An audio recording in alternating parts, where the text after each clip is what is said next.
కొంతమంది చనిపోవటం. నేను అప్పటికప్పటికి ఎక్కి ఆ బస్సులో నుంచి చాలా మందిని కూడా బయటికి పంపించిన.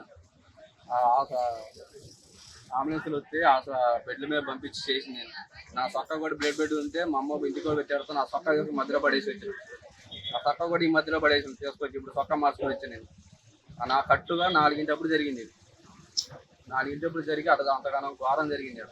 Good morning Manoj. మొత్తం సూర్యాపేట జిల్లా కోదాడ మండలం దూరకుంట వద్ద ఈ రోజు తెల్లవారుజామున 3:30 నుండి 4 గంటల మధ్యలో ఘోర రోడ్డు ప్రమాదం చోటు చేసుకుంది. హైదరాబాద్ నుండి ఏలూరు వైపు వెళ్తున్న ఏదైతే కంటైనర్ దానిలో సంబంధించిన హెవీ మెటల్ సంబంధించిన భారీ లోడ్ తో కూడా వెళ్తున్న క్రమంలో వెనుక సంబంధించిన ట్రావెల్ బస్సు కూడా వెళ్తున్నటువంటి పరిస్థితి ఉంది. అతివేగంగా వెళ్తున్న క్రమంలో ఒక్కసారి ముందల ఉన్నటువంటి కంటైనర్ సడన్ బ్రేక్ వేశారా లేకపోతే నిద్ర మత్తులో కూడా స్లో అయిందా తెలియదు. ఆ క్రమంలో వెనుక నుంచి వస్తున్నటువంటి ఫ్రెష్ ట్రావెల్ బస్సు ఒక్కసారిగా వేగంగా వచ్చి దీన్ని ఢీకొన్న క్రమంలో కూడా మొత్తం కూడా అందులో బస్సులో 42 మంది ప్రయాణిస్తున్నారు. అందులో మాత్రం 6 అక్కడికక్కడే చనిపోయినటువంటి పరిస్థితి కనపడుతుంది. ముఖ్యంగా ఏదైతే బస్సు అతి వేగంగా వచ్చింది, ఏదైతే ముందులో ఉన్నటువంటి DCM దీనికి సంబంధించిన కంటైనర్ కూడా అతి వేగంగా ఉంది.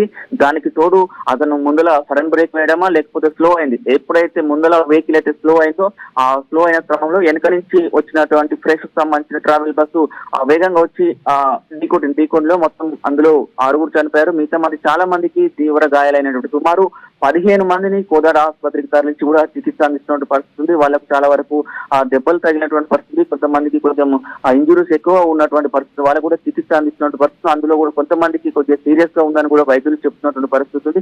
ఏది ఏమైనా కూడా ఈ ప్రమాదం ఏ విధంగా జరిగింది అనేది మాత్రం పోలీసులు దర్యాప్తు చేస్తున్న పరిస్థితి ఉంది. మొత్తం కూడా ట్రాఫిక్ జామ్ అయితే తెల్లవారుజామున 3:30 ప్రాంతంలో జరిగిన ప్రమాదంలో ట్రాఫిక్ జామ్ లో అక్కడ సంబంధించిన పోలీసులు హైవేకి సంబంధించిన వారు వచ్చి మొత్తం క్లియర్ చేసినటువంటి పరిస్థితి. మొత్తం కూడా క్షతగాత్రాన్ని కూడా అంబులెన్స్ లను ఏర్పాటు చేసి ప్రభుత్వ ఆసుపత్రికి తరలించారు. మొత్తం కూడా ఈ ప్రమాదం తీవ్రత చూస్తే చాలా ఘోరంగా ఉంది. ముందుగా ఏదైతే బస్సుకు సంబంధించిన ముందు భాగం మొత్తం నుజ్జు అయినటువంటి పరిస్థితి ఉంది. రైట్ సైడ్ ఏదైతే ఇప్పుడు డ్రైవర్ సైడ్ మొత్తం పూర్తిగా కూడా దగ్గరకు వస్తున్న పరిస్థితి. ఇప్పుడు డ్రైవర్ పరిస్థితి కూడా కొంచెం విషమంగా ఉందని కూడా వైద్యులు చెప్తున్నటువంటి పరిస్థితి. మొత్తం దీనికి సంబంధించి హెవీ ఐరన్ రాడ్ లో ఉండడం వల్ల ఈ ప్రమాదం ఎక్కువ తీవ్రత తీసుకుని చెప్తున్నా. ఎప్పుడైతే బస్సు వచ్చి ఢీకొట్టిందో ఈ ఐరన్ రాడ్లు వచ్చి కూడా ఒకసారిగా ఆ బస్సు లోపలికి సైడ్ ఎంబర్ మొత్తం కూడా లోపలికి చొచ్చుకుపోయినటువంటి పరిస్థితి. దాంట్లో కూడా అక్కడ ముందు సీట్లో ముందుల భాగంలో ఎవరైతే ఉన్నారో వాళ్ళకు ఎక్కువ కూడా ఇంజూరీ అయినటువంటి పరిస్థితి కనపడుతుంది. మొత్తం 6 చనిపోయినటువంటి పరిస్థితి. మొత్తం కోదాడ ఏరియా ఆసుపత్రి మాత్రం కూడా విషాద ఛాయలు అనుకున్నాయని కూడా చెప్పుకోవచ్చు. మొత్తం ఈ ప్రమాదానికి మద్యం మత్తు కారణం ఉందా లేకపోతే ఎవరైనా నిద్ర మత్తు అన్న కూడా 2 కోణాల్లో కూడా పోలీసులు దర్యాప్తు చేస్తున్నారు. అంటే ఇప్పుడు సంబంధించి ట్రావెల్ బస్సు ఏదైతే ట్రావెల్ బస్సుకు సంబంధించిన ట్రావెల్ బస్సే అతివేగంగా వచ్చి ఢీకొట్టిందా లేకపోతే ముందులో ఉన్నటువంటి కంటైనర్ ఏదైనా స్లో అయిందా, ముందులో ఉన్న స్పీడ్ బ్రేకర్ రావడం లేకపోతే డ్రైవర్ నిద్రమత్తులో ఉండడం వల్ల కూడా ఒక్కసారిగా కులుకుపాటు కుదిరే అతను సడన్ బ్రేక్ వేయడం వల్ల బండి స్లో కావడం, వెనక నుంచి వచ్చిన కంటైనర్ దీంట్లో ఢీకొట్టిందా, ఇదన్నీ కూడా పూర్తిగా ఇటు 2 వాహనాలకు సంబంధించి కూడా పోలీసులు దర్యాప్తు చేస్తున్నారు. ఒకవేళ ఇటు బస్సు డ్రైవర్ తప్పిదం ఉందా అంటే ఫ్రెష్ సంబంధించిన ట్రావెల్ బస్సులు మనం చాలా వరకు చూస్తాం వీళ్ళు అతివేగంగా ఉన్నటువంటి పరిస్థితి. జాతీయ రహదారిపై ఎప్పుడు కూడా చేస్తుండగా ఈ ప్రమాదం జరిగిందా లేదంటే నిద్రమత్తులో ఉన్నాడా, డ్రైవర్ తప్పిదం ఏమైనా కనబడుతోంది? ఇక్కడ ఫ్రెష్ ట్రావెల్స్ బస్సే వచ్చి కంటైనర్ ఢీకొట్టిందని చెప్తూ ఉన్నారు. సో ఆ ట్రావెల్స్ బస్ స్పీడ్ నియంత్రణ లేకపోవడమా, నిద్రమత్త అంటే ఆయన వచ్చి ఢీకొట్టడం ఏంటి? ఓవర్టేక్ చేస్తున్న సమయంలో జరిగింది ఇదంతా? మాక్సిమం ఓవర్టేక్ చేస్తున్న క్రమం, ఎందుకంటే డ్రైవర్ సైడే మొత్తం చొచ్చుకోపోతుంది కాబట్టి ఏదైతే లారీ ముందులో ఉన్న కంటైనర్ ఉందో కంటైనర్ ను ఓవర్టేక్ చేసే ప్రయత్నంలో జరిగింది అనేది పోలీసులు మాత్రం ఒక నిర్ధారణకు వచ్చారు. అంటే ఓవర్టేక్ చేస్తుంటే వచ్చిందా లేకపోతే ఇతను ట్రావెల్ బస్సులు మాక్సిమం అని చూస్తున్నాం ట్రావెల్ బస్సులకు వేగం లిమిట్ అనేది ఉండదు. అతి వేగంగా వస్తున్నటువంటి పరిస్థితి అది అంటే వాళ్ళకు గమ్యస్థానాలు చేరుకోవాలంటే అది త్వరగా గమ్యస్థానాలకు చేరుకోవాలన్న ఉద్దేశంతో కూడా ఎక్కువ ట్రావెల్ బస్సులు కూడా ఆ స్పీడ్ వేగంతో నియంత్రణ అనేది ఉండకుండా ఉంటది. చాలా స్పీడ్ గా వెళ్తున్నట్టు వస్తుంది.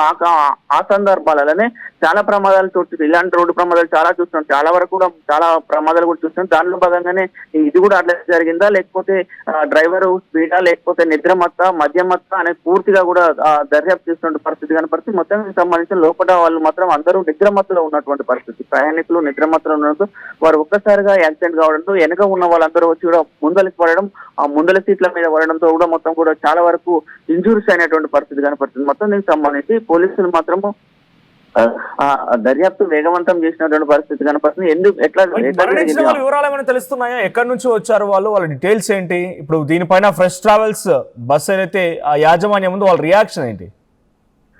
ఇప్పటి వరకు ప్రైవేట్ బస్సుకు సంబంధించి ఇప్పటి వరకు ఎలాంటి సమాచారము అందించలేదు. మరి కాసేపట్లోనే ఆ సంబంధించిన ఫ్రెష్ ట్రావెల్ బస్సుకు సంబంధించిన అధికారులు వస్తారు. అంటే వీళ్ళకి సంబంధించిన ఎవరెవరు అంటే వీళ్ళకి ఎక్కడ అనేది ఇంతవరకు అయితే మనకు తెలియట్లేదు.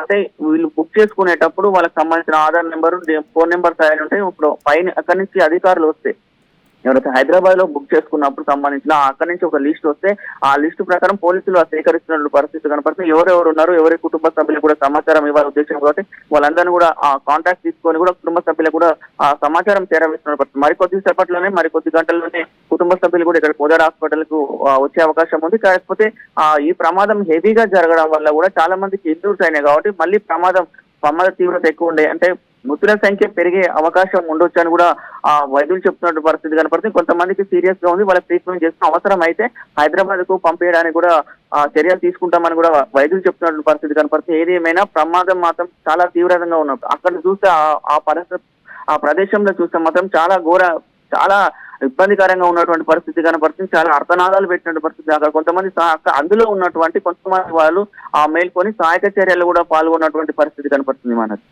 అంతమంది చనిపోవటం, నేను అప్పటికప్పటికి ఎక్కి ఆ బస్సులో నుంచి చాలా మందిని కూడా బయటికి పంపించిన. అంబులెన్స్లు వస్తే బెడ్ల మీద పంపించి చేసి నేను నా సొక్క కూడా బెడ్ ఉంటే మా అమ్మ ఇంటికి కూడా పెట్టాడుతో నా సొక్క మధ్యలో పడేసి వచ్చాను. ఆ సొక్క కూడా ఈ మధ్యలో పడేసి తీసుకొచ్చి ఇప్పుడు సొక్క మార్చుకొని వచ్చాను నేను. నా కట్టుగా 4 జరిగింది. ఇది 4 జరిగి అంతగానో ఘోరం జరిగింది.